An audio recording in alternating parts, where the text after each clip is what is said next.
Number 5. San-nakji. This Korean delicacy is a dish that really knows how to keep you on your toes, or rather, on your chopsticks. It's essentially live octopus, chopped up into bite-sized pieces and served immediately. Yes, you heard that right, live octopus. The tentacles are still squirming around on the plate, making it a true test of your chopstick skills and your gag reflex. The suction cups on the tentacles are still active, so as you try to pick up a piece, it might just suction onto your tongue or the inside of your mouth. Eating san-nakji is a very unique experience. Most people who travel to South Korea add this dish to their bucket list of food items to eat while on the peninsula. The dish, if we can call it that, can be served two different ways.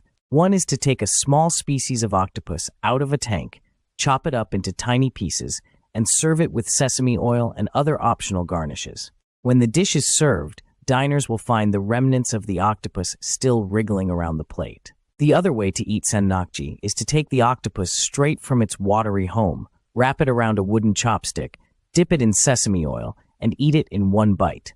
This is an extreme way to eat a living animal and is only for the brave. Diners must chew with extreme care, as deaths have occurred when the octopus isn't chewed enough and it sticks to the throat of the diner, effectively killing them. This is one Korean food you'll want to eat at your own risk. Number 4. Casu, in other words, rotten cheese. Now you might be thinking, who in their right mind would eat rotten cheese? Well, my friend, the answer is the Sardinians. This traditional Sardinian sheep milk cheese is a delicacy that contains live insect larvae. Yes, you heard it right, live maggots. These little critters are intentionally introduced into the cheese to help break down its fats, creating a soft, creamy texture that some find irresistible.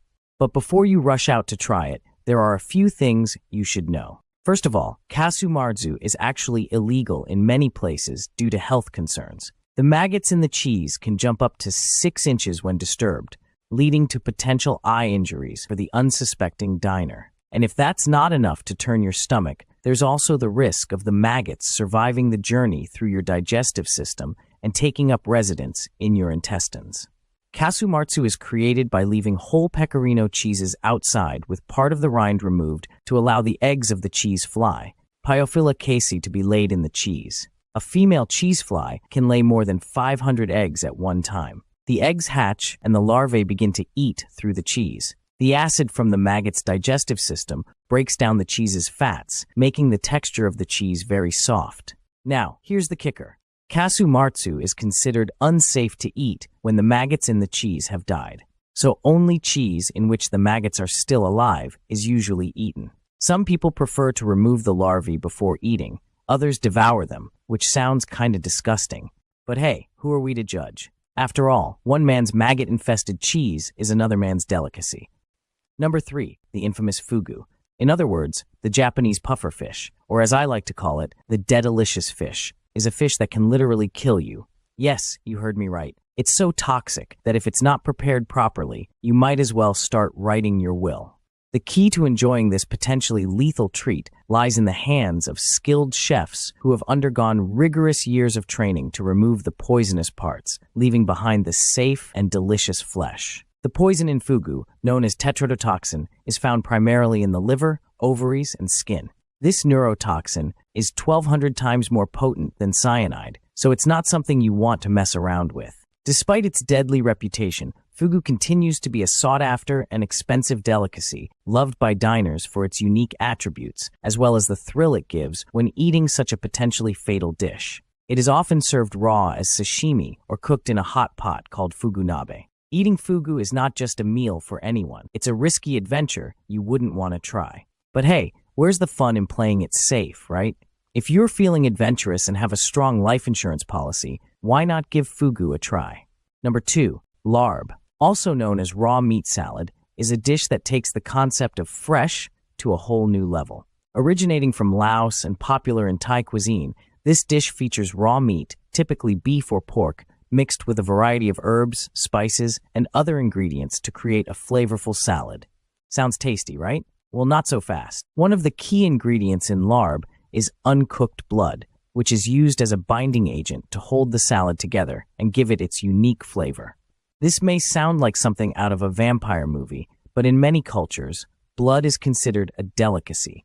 However, consuming raw blood comes with serious health risks, including the transmission of diseases such as hepatitis and trichinosis. Not exactly appetizing. But wait, there's more. In some versions of larb, the meat is not just raw, but also partially fermented, adding an extra layer of danger. Fermented meat can harbor dangerous bacteria such as E. coli and salmonella, leading to severe food poisoning or worse. Despite these risks, larb remains a popular dish in Southeast Asia, where adventurous eaters are willing to take a gamble with their health in pursuit of culinary excitement. Number 1. Dragon's breath chili. A pepper so hot it could probably melt your face off. Now I know what you're thinking. I've had spicy food before. How bad could it be? Well, let me put it this way. If jalapenos are a sparkler, the dragon's breath is a full-blown nuclear explosion. This little red devil holds the current Guinness World Record for the hottest pepper, clocking in at a scorching 2.48 million Scoville heat units. To put that into perspective, that's about 500 times hotter than Tabasco sauce. It's like eating lava, but worse, because at least lava has the decency to kill your taste buds instantly. Consuming it can cause anaphylactic shock, burning the airways and closing them up faster than a high schooler's social life after joining the chess club. So what makes dragon's breath chili so deadly? Well, its extreme heat is caused by the presence of capsaicin, the compound responsible for the burning sensation you feel when you eat spicy food. Ingesting too much capsaicin can cause severe irritation to your digestive tract, leading to nausea, vomiting, and in extreme cases, even death. Despite its potential dangers, dragon's breath chili has gained popularity among chili enthusiasts and daredevils looking to test their spice tolerance. But before you take on the dragon, be warned, this chili is not to be trifled with. A tiny nibble could leave you gasping for air and reaching for the nearest glass of milk. So, if you're brave enough to take on the challenge, go ahead and try dragon's breath chili. Just make sure to have a fire extinguisher and maybe a stomach pump on standby. After all, you don't want to end up breathing fire for all the wrong reasons. Thanks for watching.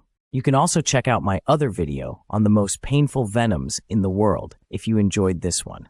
And don't forget to subscribe to my channel for more amazing content every week.